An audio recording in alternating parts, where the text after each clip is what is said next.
Good morning friends. Dakha Devi PG college Lalsot की online classes में सभी विद्यार्थियों का स्वागत है। आप सभी विद्यार्थियों का हार्दिक अभिनंदन है। मैं आज इतिहास विषय में आपको पढ़ाने जा रहा हूं। जो हम पहले जानेंगे कि इतिहास शब्द का अर्थ क्या है। विशेषकर जो 12th के जो विद्यार्थी हैं और जो बीए पार्ट के जो विद्यार्थी हैं, जो विशेषकर बीए पार्ट फर्स्ट ईयर के जो विद्यार्थी हैं उनके लिए है। ध्यान देना, बोर्ड पर अच्छी तरह से ध्यान देना, वीडियो को क्लिक मत करना और वीडियो को अच्छी तरह से समझना ना। मैं आपको जो बताने जा रहा हूँ विषय इतिहास। तो पहले हम ये जानेंगे कि इतिहास क्या है। पहले हम ये जानने की कोशिश करेंगे इतिहास किसे कहते हैं। तो पहले इनका जो अर्थ समझेंगे। इतिहास शब्द का अर्थ, इतिहास शब्द की उत्पत्ति। अब देखो इतिहास शब्द की उत्पत्ति देखो। इतिहास शब्द संस्कृत भाषा के 3 शब्दों से मिलकर के हुई है। इतिहास शब्द की उत्पत्ति संस्कृत भाषा के 3 शब्दों से मिलकर हुई है। और वो देखो 3 शब्द कौन कौन से हैं। देखो इति, है और आस, जो अस धातु से मिलकर ये बना हुआ है। अब देखो इनका संधि विच्छेद करने पर, इतिहास शब्द का संधि विच्छेद करने पर 3 शब्द प्राप्त होते हैं हमें। संस्कृत भाषा के 3 शब्द प्राप्त होते हैं। पहला कौन सा है? इति, दूसरा है और तीसरा है आस। तीनों शब्द हैं। अब देखो इति शब्द का अर्थ क्या बताएगा।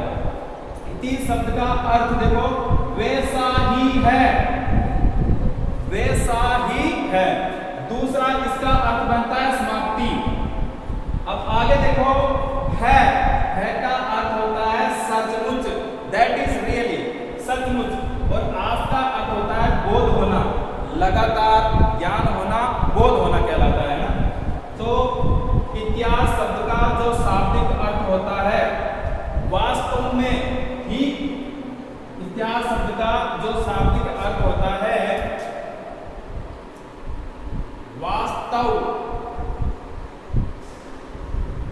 वास्तव में सटीक ज्ञान, सटीक ज्ञान की प्राप्ति, ज्ञान की प्राप्ति,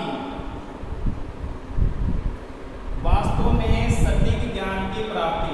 अब देखा जाए तो देखो इतिहास यानी समाप्ति और है यानी सचमुच, आस यानी होना। यानी कि समाप्ति के बाद जो घटना घटित हुई है उनका वर्तमान में अध्ययन करना ही क्या कहलाता है? इतिहास कहलाता है। अगर और दूसरी भाषा में देखा जाए तो देखो इतिहास शब्द का जो शाब्दिक अर्थ होता है इति यानी समाप्ति, यानी बीत गया। अतीत का अध्ययन ही क्या कहलाता है? इतिहास कहलाता है। जो बीत गया है उसका वर्तमान समय में अध्ययन करना ही क्या कहलाता है? इतिहास कहलाता है। अब देखो इतिहास शब्द की देखो सर्वप्रथम इतिहास शब्द का जो उल्लेख किया था, जो यूनान का एक इतिहासकार था, जो मैं आपको बताने जा रहा हूँ। यूनान का एक इतिहासकार था हेरोडोटस। यूनान का एक इतिहासकार था हेरोडोटस, जिसने ना अपनी प्रिय पुस्तक हिस्टोरिका में इतिहास शब्द नाम दिया था। जो यूनान का जो इतिहासकार था हेरोडोटस था, काफी विश्व प्रसिद्ध था हेरोडोटस, जिसे इतिहास रचने में काफी दिलचस्पी थी। किसे? हेरोडोटस को, जो यूनान का रहने वाला था। और मैं आपको जो बताने जा रहा हूँ देखो ध्यान से देखो।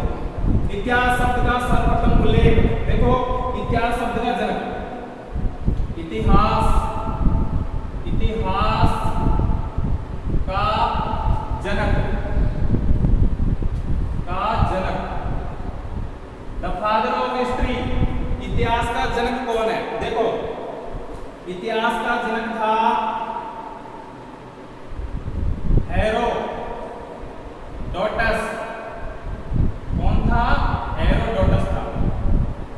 हेरोडोटस था जो एक यूनानी इतिहासकार था। कौन था? ये यूनानी इतिहासकार था। और इसे है ना जो अतीत की जो घटना है उनको एक लिपिबद्ध करने का बहुत ही बड़ा शौक था इसे, इसलिए इसको इतिहास का जनक कहा जाता है।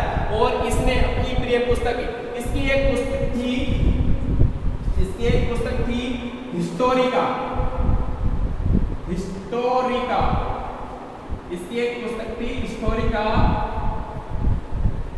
जिसमें इतिहासकार हेरोडोटस ने अपनी प्रिय पुस्तक हिस्टोरिका में इतिहास शब्द उल्लेखित किया था।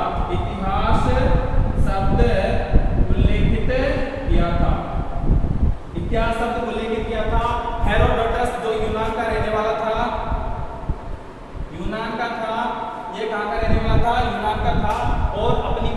ये पुस्तक हिस्टोरिका में इतिहास शब्द उल्लेखित किया था और इसे इतिहास का जनक भी कहा जाता है। हेरोडोटस को इतिहास का जनक भी कहा जाता है। अब देखो विशेषकर ध्यान दो, अब ध्यान से देखो, बीए पार्ट फर्स्ट ईयर के जो विद्यार्थी हैं, उनके दो पेपर होते हैं। पहला जो पेपर होता है 100 अंकों का होता है और दूसरा जो पेपर होता है वो भी 100 अंकों का होता है। देखो पहला जो पेपर है उनका प्राचीन भारत का इतिहास,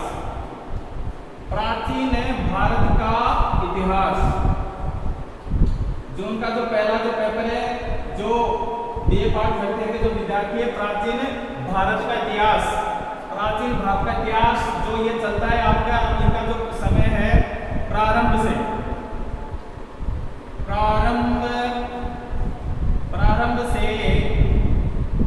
1200 ईस्वी तक।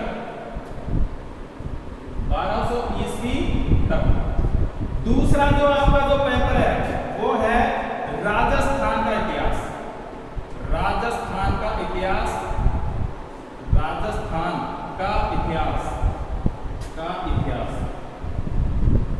देखो राजस्थान जो भारत देश का सबसे बड़ा पहला राज्य है और राजस्थान का जो इतिहास है ना, जो भारत के इतिहास से भी काफी विस्तृत है, काफी लंबा चौड़ा है। अब देखो ध्यान से देखो, और राजस्थान को राजाओं की संस्थली भी कहा जाता है। राजस्थान का पहला राजस्थान, रजवाड़ा और राजपूताना के नाम से जाना जाता था। राजपूताना, रजवाड़ा और राजस्थान के नाम से जाना जाता था और ये धीरे धीरे ना इसका नाम, जो राजस्थान का नाम हुआ, राजस्थान हुआ था। तो पहले हम बात करते हैं सेकंड पेपर जो आपका है राजस्थान का इतिहास, और ये प्रारंभ होता है आपके प्रारंभ से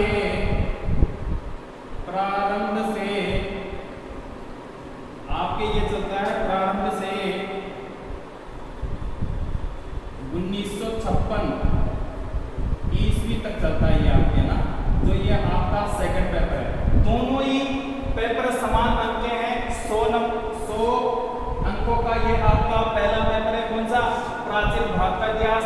और दूसरा पेपर है आपका राजस्थान का इतिहास, जो प्रारंभ से 1956 ईस्वी तक चलता है और ये भी आपके 100 अंकों का है। आपको है ना अच्छी तरह से देखो पढ़ना होगा, तब जाकर के आपके अच्छे मार्क्स आएंगे, है ना। तो आपको है ना देखो, इसमें पास होने के लिए तो 36 मार्क्स होते हैं भाई, दोनों में पास होने के लिए ना 72 मार्क्स की आवश्यकता होती है। प्रथम पेपर में आप 36 नंबर लाओगे ना, और दूसरे पेपर में भी आप 36 नंबर लाओगे, तब जाकर के आप है ना तब जाकर के आप पास होंगे। लेकिन 36 से तो कोई मतलब ही नहीं है कि 36 नंबर लाने से आप पास होंगे ना, आपको है ना ज्यादा से ज्यादा मार्क्स लाने। तो बात करते हैं हम पहले पेपर की, प्राचीन भारत का इतिहास है, जो प्रारंभ से 1200 ईस्वी तक चलता है, जहां से समय का कोई ज्ञात नहीं था, तो प्रारंभ से 1200 ईस्वी तक का हम अध्ययन करेंगे। तो पहले पेपर का जो अध्ययन करने जा रहे हैं, प्राचीन भारत का इतिहास है, प्रारंभ से 1200 ईस्वी तक। अब देखो ध्यान से देखना, बोर्ड पर है ना, देखो वीडियो को कट मत करना, है ना, और ध्यान से देखना। जो पहला जो पेपर है आपका प्राचीन भारत का इतिहास है, जो प्रारंभ से 1200 ईस्वी तक का है ना, और मैं आपको ना बिल्कुल अच्छी तरीके से, बिल्कुल क्रमबद्ध तरीके से मैं आपको पढ़ाऊंगा ना, ध्यान से देखना वीडियो को। अब देखो प्राचीन भारत का जो इतिहास है, अब देखो क्रम से देखो। अब देखो इतिहास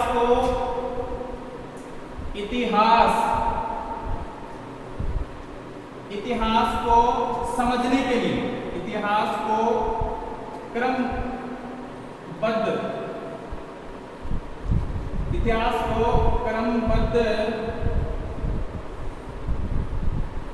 तरीके से समझने के लिए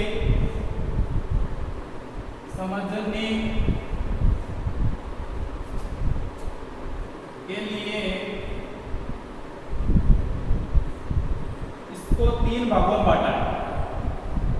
3 इतिहास का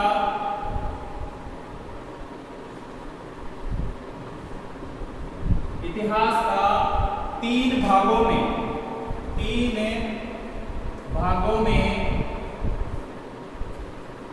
बांटा गया है। तीन भागों में बांटा गया है, जो आपके देखो इतिहास को क्रमबद्ध तरीके से समझने के लिए इतिहास को तीन भागों में बांटा गया है।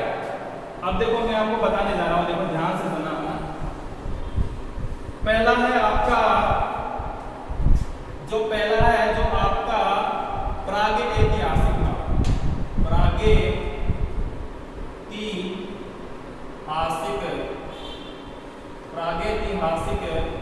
काल। पहला जो है आपका प्रागैतिहासिक काल और दूसरा है आपका आद्य ऐतिहासिक काल। आद्य ऐतिहासिक काल, आद्य ऐतिहासिक काल। और जो तीसरा जो है आपका, मैं आपको बताने जा रहा हूँ, ब्लैक बोर्ड पर ध्यान देना।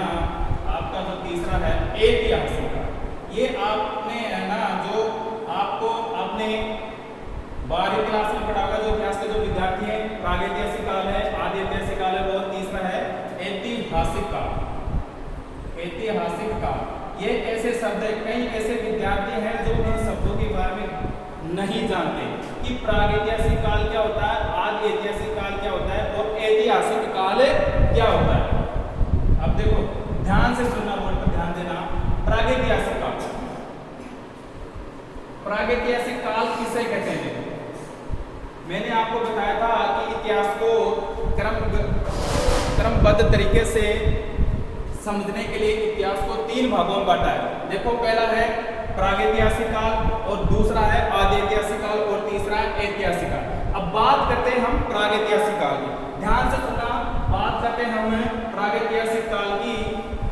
अब देखो ध्यान से कि प्रागैतिहासिक काल किसे कहते हैं, कि प्रागैतिहासिक काल है किसे कहते हैं। अब देखो ध्यान से सुनना।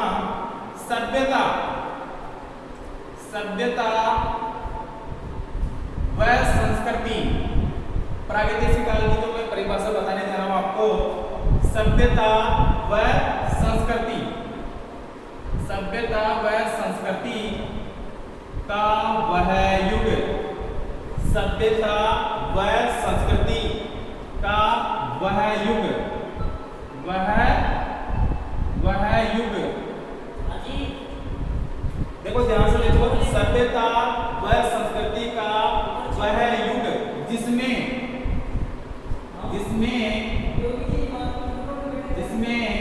लेखन कला का, जिसमें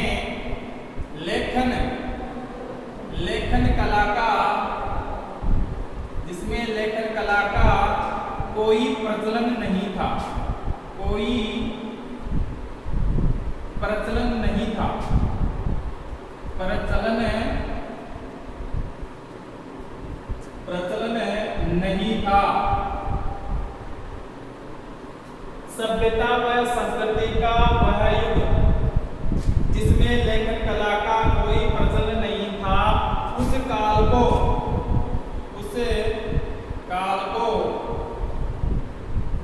प्रागैतिहासिक काल कहते हैं। प्रागैतिहासिक काल कहते हैं,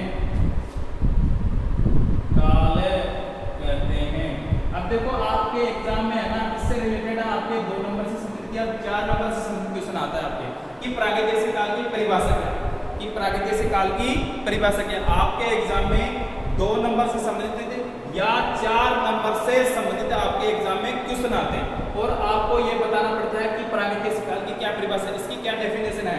तो देखो ध्यान से सुना, सीधी सी लैंग्वेज, इसकी सीधी सी परिभाषा है आपकी कि देखो ध्यान से देखो, ब्लैक बोर्ड पर ध्यान दो कि सभ्यता व संस्कृति का वह युग, सभ्यता व संस्कृति का वह युग जिसमें लेखन कला का कोई प्रचलन नहीं था, उस काल को प्रागैतिहासिक काल कहते हैं। अब यहाँ तक हमने परिभाषा समझ ली कि प्रागैतिहासिक काल की क्या परिभाषा होती है। अब देखो ध्यान से देखना, मैं बात कर रहा था प्रागैतिहासिक काल की। अब देखो प्रागैतिहासिक काल को भी है ना 3 भागों में बांटा है, इस काल को भी है ना 3 भागों में बांटा गया है इसको। अब देखो ध्यान से देखो, बोर्ड पर देखो ध्यान से है ना, इसकी परिभाषा को मिटा देते हैं ना, इसकी परिभाषा को